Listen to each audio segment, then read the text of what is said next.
kalau misalnya ngomongin saraf kejepit dok, berarti sebenarnya saraf kejepit itu apa sih dok? Oke, jadi saraf terjepit itu sebenarnya masalahnya bukan di sarafnya. Oke.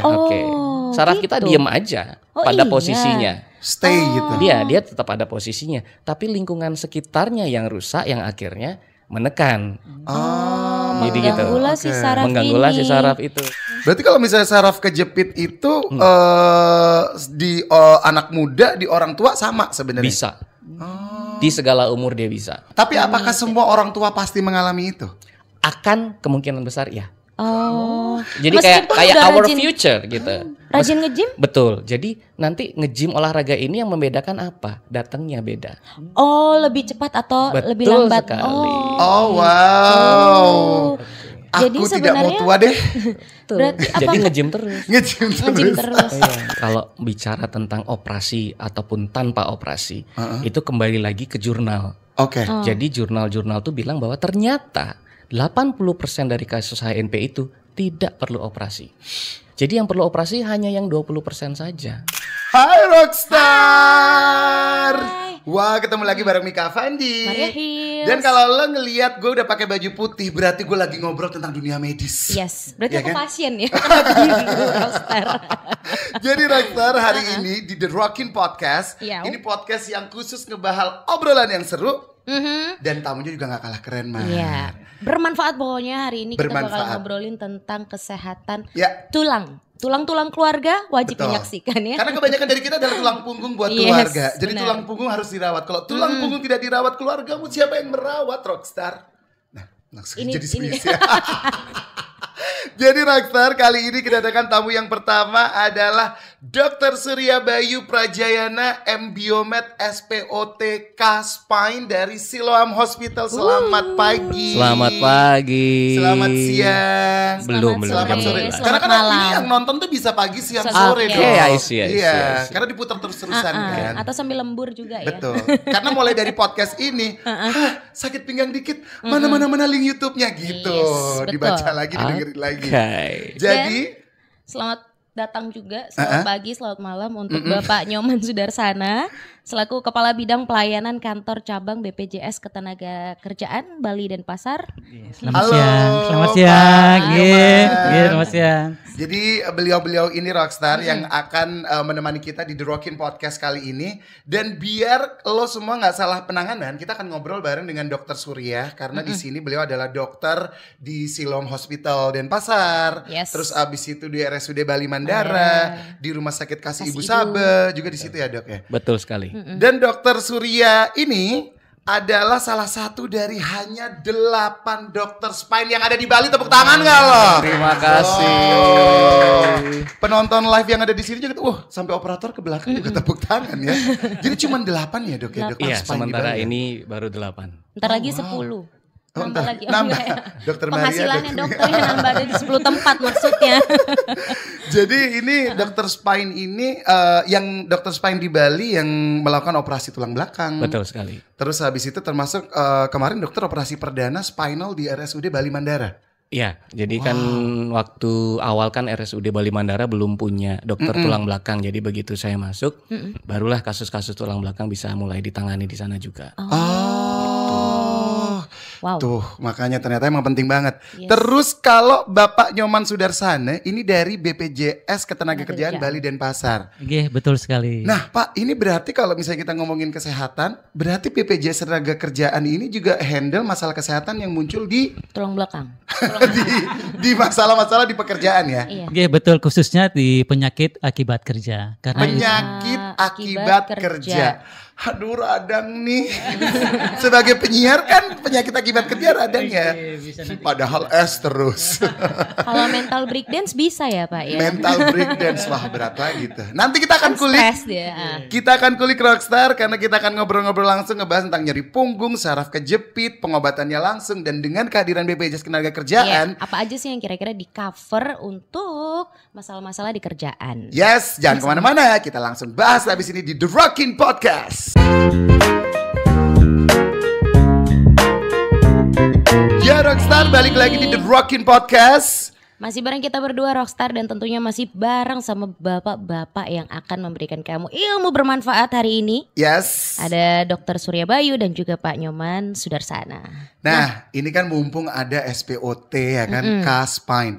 Dok, saya tuh mau nanya dok, sebelum kita ngebahas yang lain-lain, menurut dokter kretek-kretek itu benar gak sih dok? Oke. Ini Secara medis ya? Secara medis. Bagus banget. Jadi yang sekarang lagi ngetren ya, kretek-kretek dibunyi-bunyiin gitu. Iya lo Terus kretek-kretek. habis dibunyiin itu kayak rasanya lebih enak. Iya, gitu benar. Kan. Ya. Kayak nyawa keluar Benar. terus masuk lagi gitu. Gitu lah. Jadi sebenarnya kretek-kretek itu kan juga kita sering lakukan kayak di tangan, Iya. ya kan, di area-area lain. Persendian. Yang pada prinsipnya betul sekali bunyi dari sendi sebenarnya gitu. Jadi kayak kita itu kayak memecah sebuah gelembung di dalam sendi sehingga memberikan rasa nyaman pada orang yang melakukan itu. Jadi kalau boleh dibilang, dok bahaya nggak sih dok? Nggak ada bahayanya. Oke, kayak sekedar memberikan rasa nyaman aja. Tapi Ya, tetapi gitu. Kalau dilakukannya terlalu sering berulang kali, yang itu yang bisa menimbulkan risiko. Jadi bisa si sendi itu juga jadi bermasalah, ataupun area di sekitarnya yang bermasalah. Jangan terlalu sering. Ya, jadi, seberapa sering terlalu sering itu dok? Jadi kalau bisa memang selain dikeretek-keretek bisa diganti juga dengan stretching. Misalkan rasanya tangan udah kaku betul. itu kan kita biasa keretek-keretek gitu. Juga bisa diganti dengan stretch kayak seperti itu. Karena stretch ini lebih nggak berisiko dibandingkan si keretek-keretek itu sendiri. Gitu. Karena lebih minim resikonya kalau stretching ya. Gitu. Kalau kretek kan kayaknya lebih ekstrim ya. Walaupun ya sampai sekarang belum ada laporan bahwa keretek-keretek yang biasa kita lakukan sehari-hari itu terus menimbulkan masalah serius. Karena juga belum ada. Karena sampai dengan sekarang kayak kalau gue lagi di barbershop Rockstar, kalau pas mau diginiin, kayak mau dikretek, gue kayak ngeliat dulu penampilan abangnya, meyakinkan gak ya? Iya. Karena takut kayak di TV-TV kan kalau pembunuhan gitu. Betul sekali. Dan itu ada kasusnya. Ada kasusnya? Ada kasusnya. Oh iya. Jadi setelah dikeretek-keretek di itu tadi di barber ya di Indonesia. Yes. Oh. Habis itu lumpuh.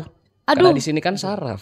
Ya, saraf yang akan menginervasi, kalau istilahnya saraf yang ngurusin tangan sama kaki kita kan semuanya lewat di leher. Sini. Betul.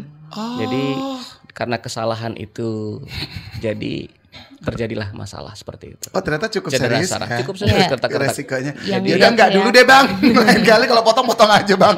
Yang keretek-keretek biar ke dokter aja ya. Chiropractic itu. Chiropractic. Chiropractic. Iya.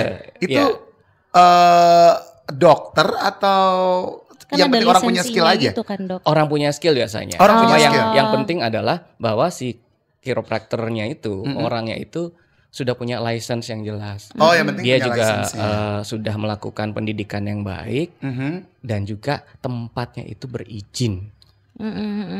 Oke, jadi bahwa kalau memang sudah berizin dari pemerintah artinya ya masyarakat atau orang-orang yang sana juga dilindungi baik secara betul. medis ataupun hukumnya begitu. Oke. Ya.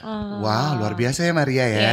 Ini Saya pertanyaan pernah pribadi juga ya. ngerasain itu enak lagi. Enak kan? Chiropractic enak. Terus kan kalau apalagi di tempat massage itu kan kadang-kadang mereka nge-stretchingin juga yang sampai akhirnya dibunyiin gitu kan. Iya betul. Gitu. Tapi ternyata kalau kita keseringan itu menimbulkan permasalahan Bisa juga di menimbulkan tulang. permasalahan. Karena di area tulang ini juga ada kayak apa sih semacam pelumas gitu ya, Dok ya. Ya, jadi sendi kita ada otot, ada tendon juga di situ. Itu yang juga bisa cedera dengan melakukan itu.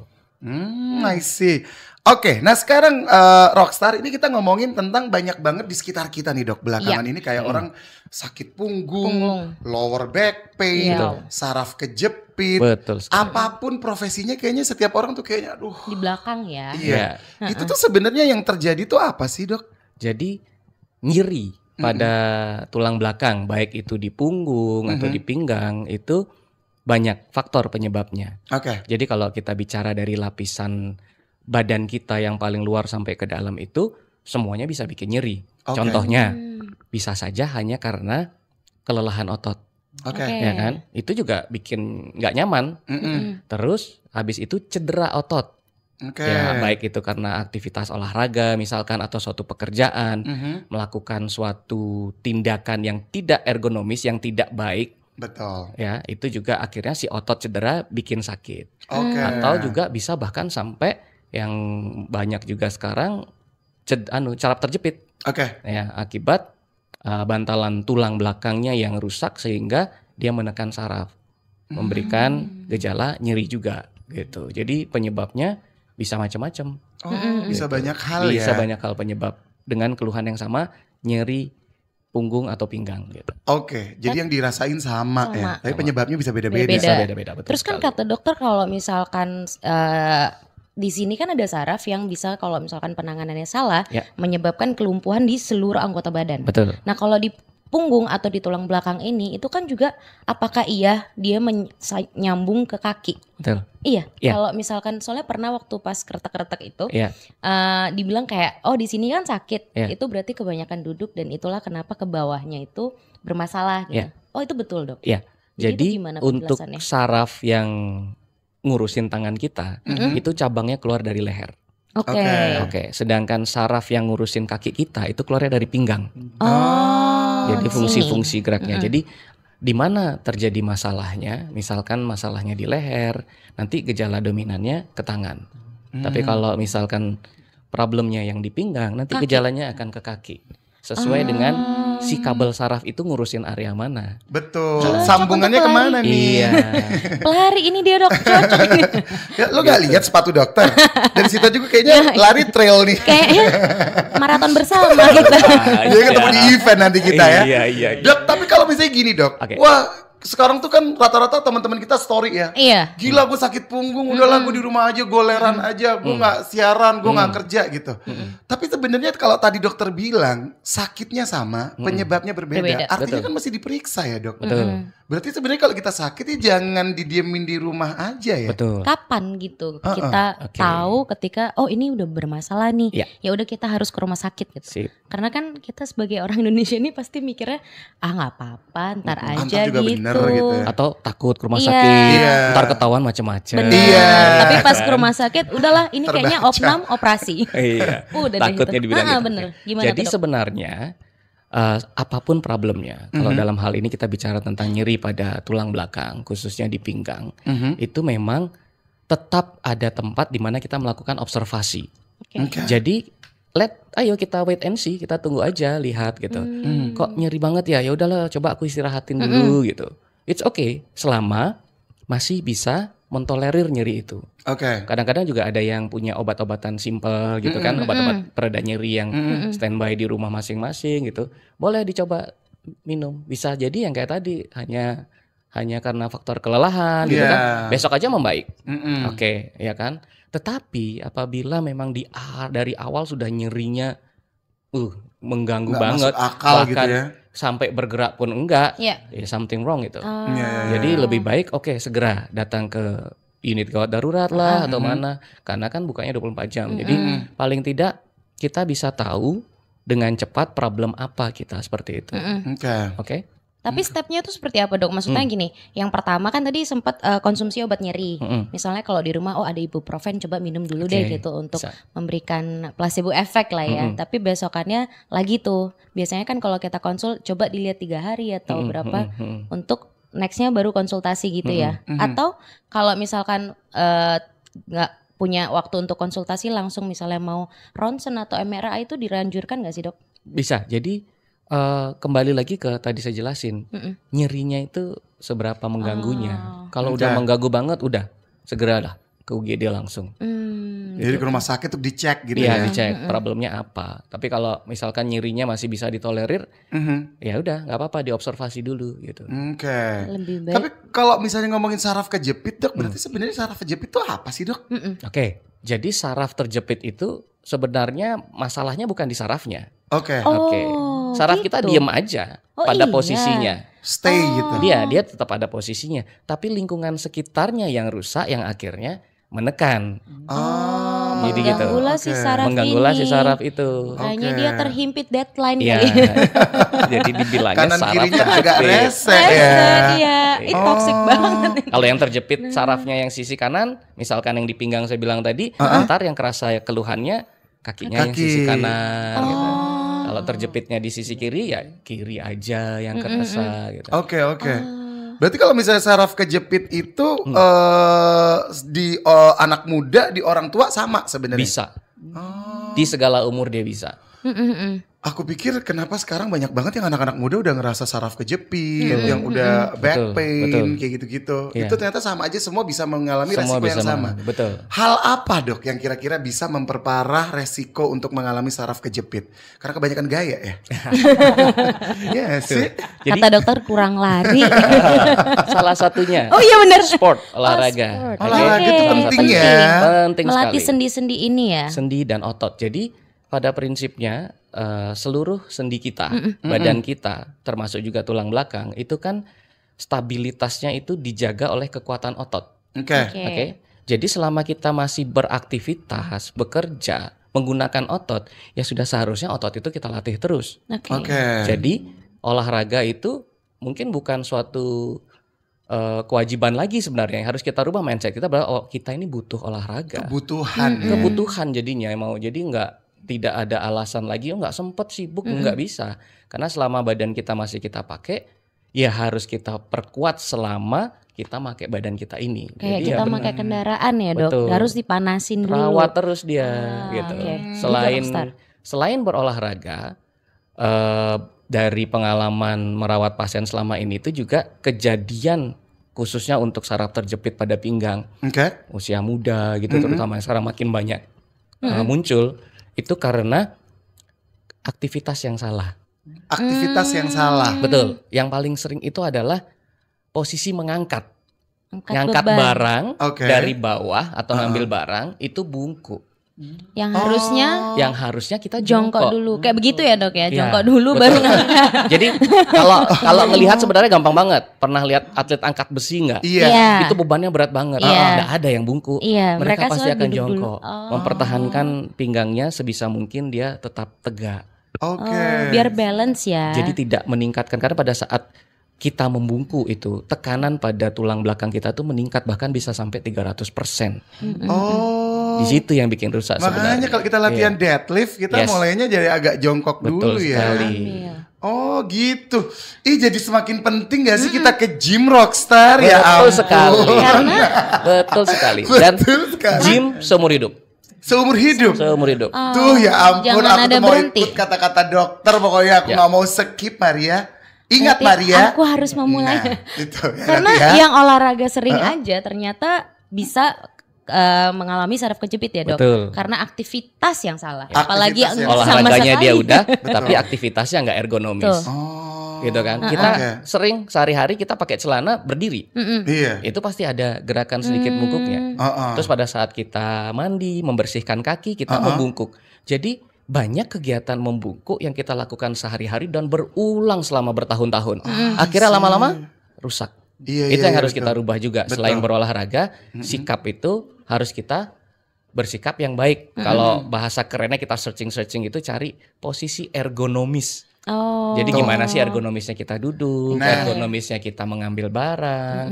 Itu banyak sekali sebenarnya ada. Ini makanya kemarin kita ya, gua sama Maria sempet mempelajari ergonomis ini sebagai salah satu aspek wellness. Yes. Tuh, Wellness. kursi aja sekarang kursi yang ergonomis itu mahal. Yes. Bener. Betul. Itu yang jadi Kasur lah, kasur, Iya. bener. apa, Bantal, ih, bantal. Betul. Tuh. Itulah kenapa akhirnya aku memutuskan yoga Mika. Oh, wow. Ada satu gerakan dok yang di yoga tuh kan menyenangkan ya, tidur aja kan. Oh, itu ternyata motivasi dia.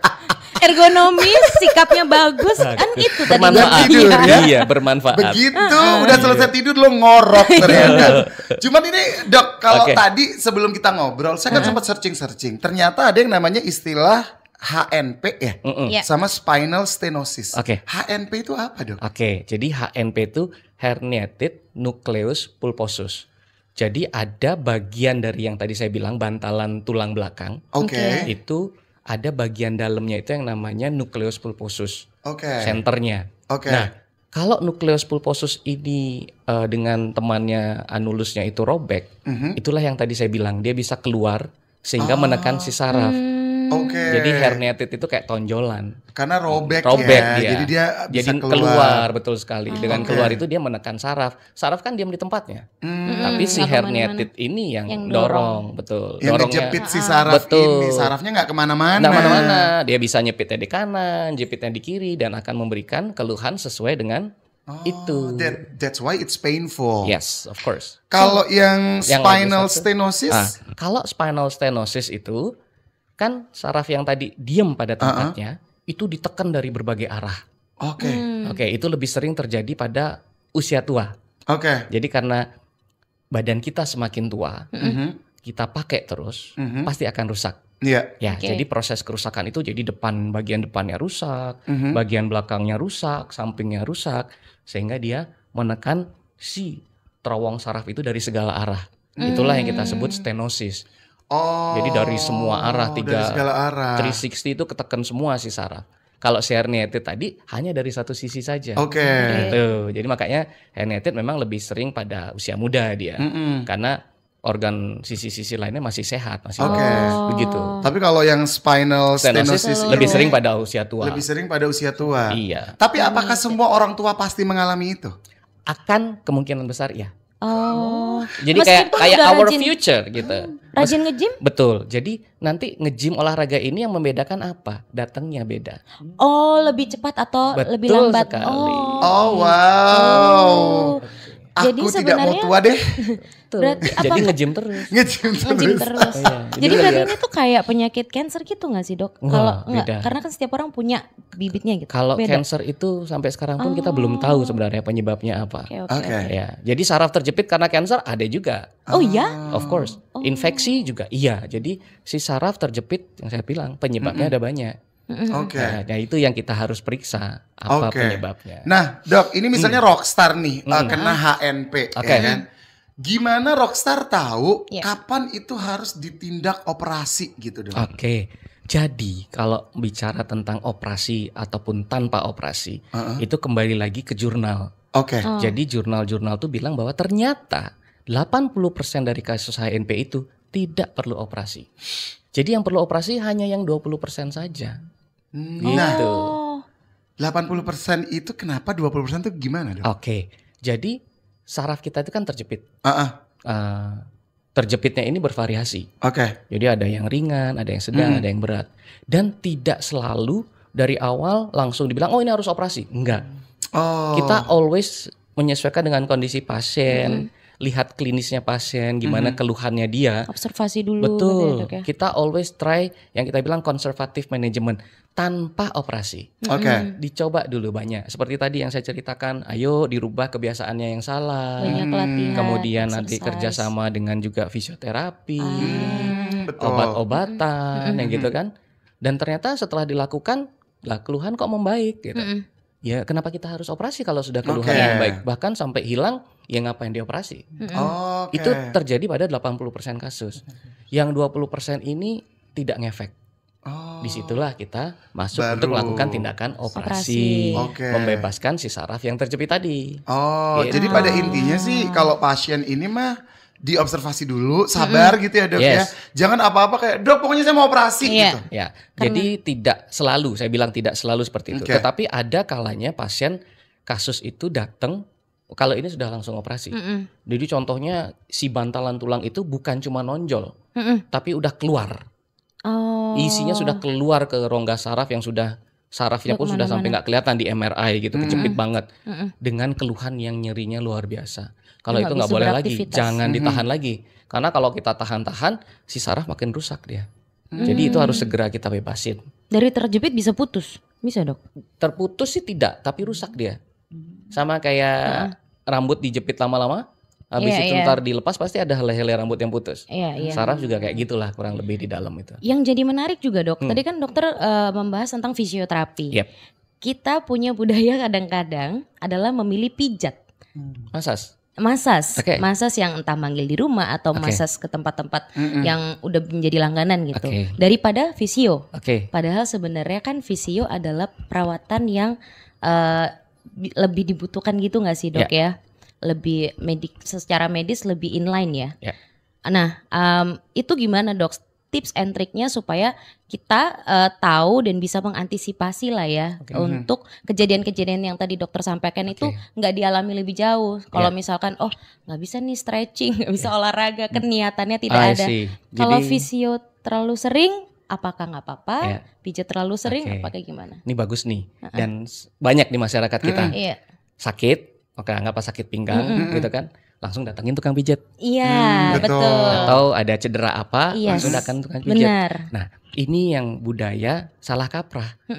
Salah tapi terus-terusan karena sudah jadi kebiasaan dari zaman dulu. Turun-temurun. Iya, betul. Jadi, ayo kita sama-sama berubah mindset kita bahwa terjadi sesuatu hal, nyeri. Kita nggak nyari obatnya langsung. Kita cari dulu kenapa dia nyeri. Penyebabnya dulu. That's it. Jadi penyebabnya. Jadi jangan sampai ke apotek. Tiba-tiba saya datang ke apotek mau beli obat apa, Pak? Obat apa ya? Di apotek kan macam-macam obat ada. Lah sakitnya dia nggak tahu. Iya kan? Jadi sakitnya, problemnya kita cari dulu. Barulah kita cari terapinya. Jadi kalau ternyata problemnya ya ini aman ini sekedar ototnya aja nih yang tegang, massage it's okay, still okay. Nggak perlu ke fisioterapi lagi.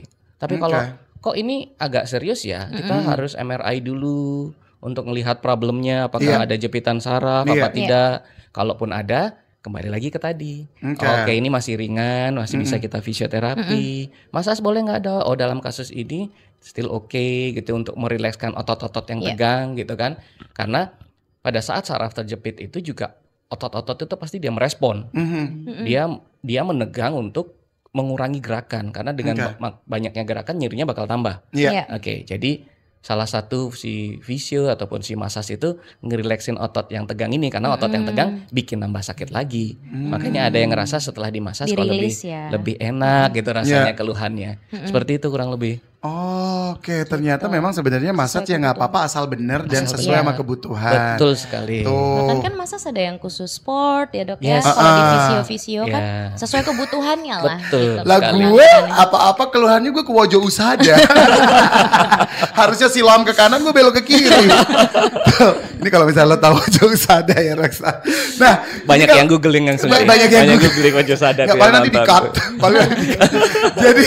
Jadi dok, kalau misalnya berarti ada keluhan, udah diobservasi, udah dibilang kayaknya ini harus operasi, tapi kan tidak semua pasien setuju. Kadang kan ada yang kayak nggak dok, entah dengan berbagai alasan ya, dia tidak mau segera dioperasi. Resiko terburuknya berarti gimana itu dok?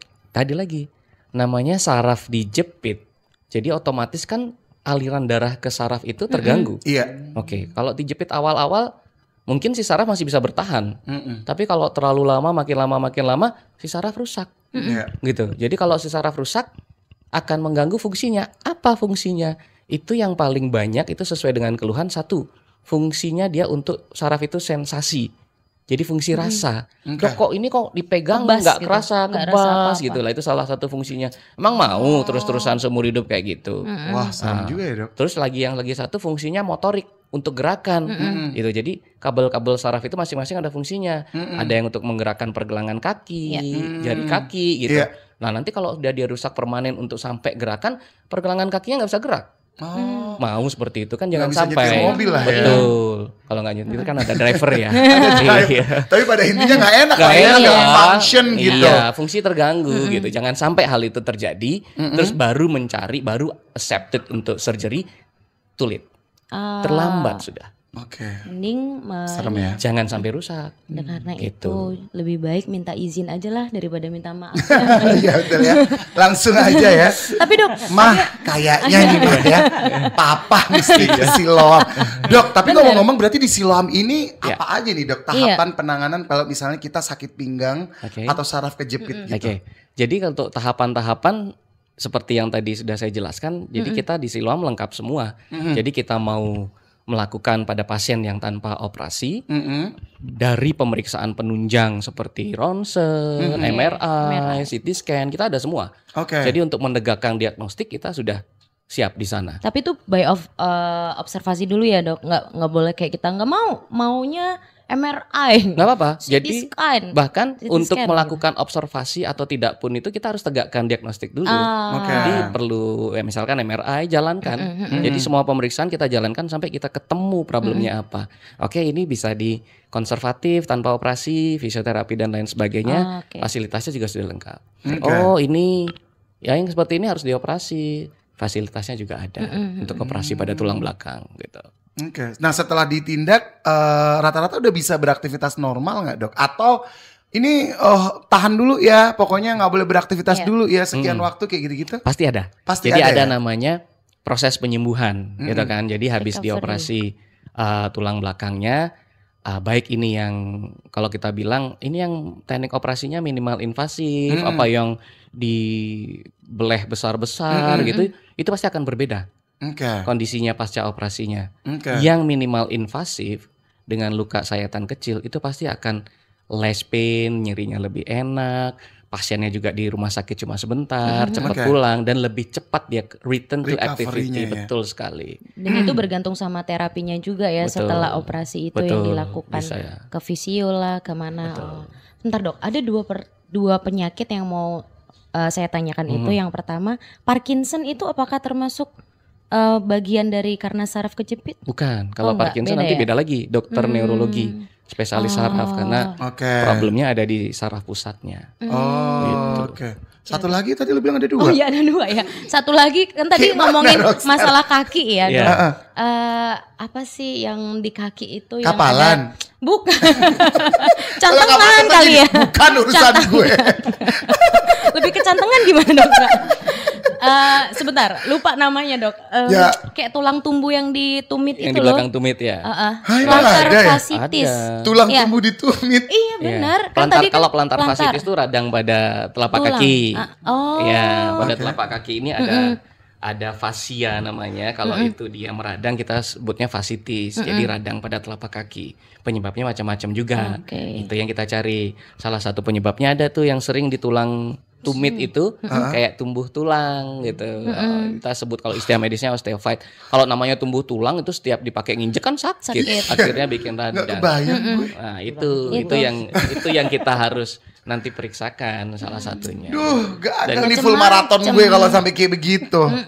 Tuh rockstar. Jadi bagaimana pentingnya ternyata hal-hal Betul. yang di badan kita nggak bisa kita lihat, ya kan? Kalau mungkin di sini barat-barat masih bisa lah ya kita sembuhin pakai apa? Kemarin bilangnya Handiplas. Handiplas, Hansaplas ya. Tapi kalau yang di dalam ini rockstar lebih baik banyakin terapi juga nggak apa-apa, Betul. fisio gitu-gitu ya dok ya, merawat lebih baik lah ya. Nah, daripada- sekarang ini kalau misalnya ngomongin soal pembiayaan. Biasanya itu kan kalau misalnya kita ngomongin soal sakit, Rockstar, pasti kan kita erat kaitannya dengan biayanya gimana nih ya, gitu. mahal nih. Gitu Betul. kan. Teknik operasi yang minimal juga antara yang teknik operasi yang sekarang lagi ngetren minimal invasif. Kalau pada tulang belakang itu dengan endoskopi gitu kan, yang dulunya dilakukan dengan buka besar gitu kan. Sekarang sudah bisa dilakukan dengan endoskopi hanya sekedar masuk kamera dengan alat-alat yang lebih canggih gitu kan. Itu dengan alat-alat yang mahal apakah juga akan tertanggung sebenarnya kok. Kisarannya, iya? kisarannya berapa sih dok? Nah, itu nanti rumah sakit yang menjelaskan karena untuk pembiayaan kan ada. Tapi Iya. dari asuransi kita, BPJS Kesehatan, BPJS Tenaga Kerja itu mengcover. Cover. Oke. Nah, untuk tindakan endoskopi pada tulang belakang dengan teknologi yang sudah bagus banget itu di cover. Cover. Oke. Nah, kalau gue pribadi gue nggak peduli biayanya berapa, yang penting di cover kan Pak Man. Langsung to the point. Jadi Pak Nyoman, kalau misalnya yang di cover sama BPJS Ketenagakerjaan ini gimana nih Pak? Baik, terima kasih ya. Ini hot issue sebenarnya di BPJS Nah. Tenagakerjaan, yaitu penyakit akibat kerja. Betul. Penyakit akibat kerja ini merupakan suatu ruang lingkup dari jaminan kecelakaan kerja. Yes. Jaminan kecelakaan kerja itu melindungi pasien atau peserta BPJS Ketenagakerjaan dari risiko kecelakaan kerja ataupun penyakit akibat kerja berupa manfaat uang tunai dan pelayanan kesehatan di situ. Jadi penyakit akibat kerja ini itu timbul karena paparan faktor risiko di tempat kerja. Kerja. Nggih. Contohnya itu gangguan pendengaran. Oke. Oke. Karena di tempat kerja ada kebisingan. Oh, Nggih. karena kerjanya di sound horek. Kalau itu kayak salah lu sendiri. Banyak diteriakin gitu ya. Sound horor yang didengar. Atau bisa juga ada asbestosis ya, misalkan kalau di pabrik asbes ya. Kemudian ada silikosis, kalau misalkan di tambang itu ada debu silika. Nah, itu contoh-contoh penyakit akibat kerja. Nah, bagaimana suatu penyakit itu bisa dikategorikan sebagai penyakit akibat itu kerja? dia. Supaya nggak berdebat nih. Iya. Kategorisasinya tuh gimana dong? Iya. Ada yang saya rangkum itu ada 4 kriteria ya. Oke. Kriteria yang pertama itu adalah jenis pekerjaan. Oke. Jadi ada hubungan sebab akibat dari penyakit tersebut dengan pekerjaannya. Oke. Jadi penyakit tersebut timbul karena aktivitas pekerjaan ataupun lingkungan pekerjaan. Jadi aktivitas pekerjaan dan lingkungan pekerjaan ini merupakan penyebab utama dari penyakit tersebut. Itu yang pertama. Penyebab utama ya dok Iya. ya. Ya dok ya pak ya. Saya bukan dokter ya. Iya. Satu. Kemudian yang kedua, adanya paparan faktor risiko di tempat kerja. Oke. Faktor risiko itu ada beberapa macam, mungkin yang saya sebutkan ada beberapa di sini. Yang pertama faktor fisik. Faktor fisik itu berupa semacam kebisingan di tempat kerja ataupun suhu yang ekstrim di tempat kerja. Kemudian ada faktor biologis. Nah, di sini ada virus, kemudian ada bakteri, kemudian ada faktor kimia. Nah, ini ada paparan zat beracun atau zat kimia beracun, ya. Kemudian yang keempat ini terkait dengan yang dokter sampaikan, ini ada faktor ergonomis, dok. Iya, faktor ergonomis karena postur tubuh pada saat bekerja itu tidak baik. Ya. Atau bisa juga aktivitas pekerjaan dengan beban berlebih. Nah, itu menjadi faktor ergonomis. Ya. Itu yang kriteria yang kedua.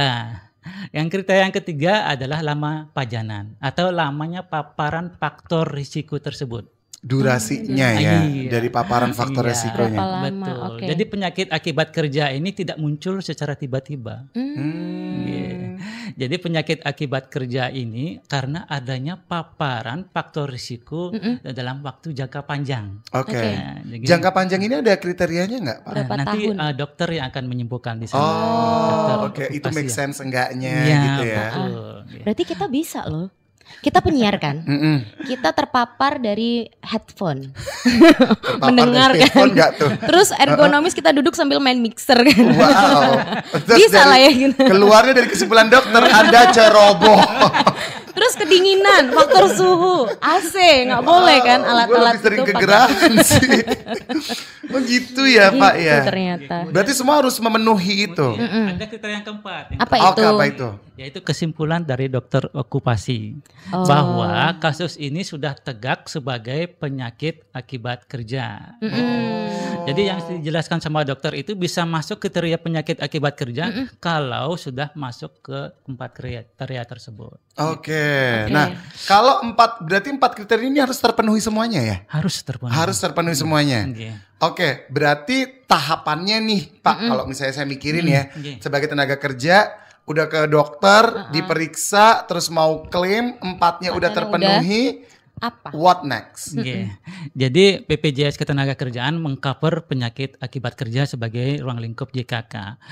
Syarat pertama tentunya sebagai peserta BPJS Ketenagakerjaan ya. Itu misalnya itu udah apa mesti belum dicek nih kantor lu mendaftarkan lu apa enggak kan gitu ya Pak ya? Betul sekali.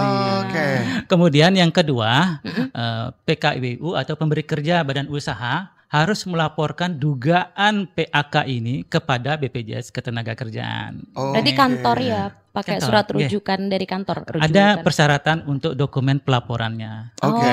Biasanya kantor sudah tahu itu.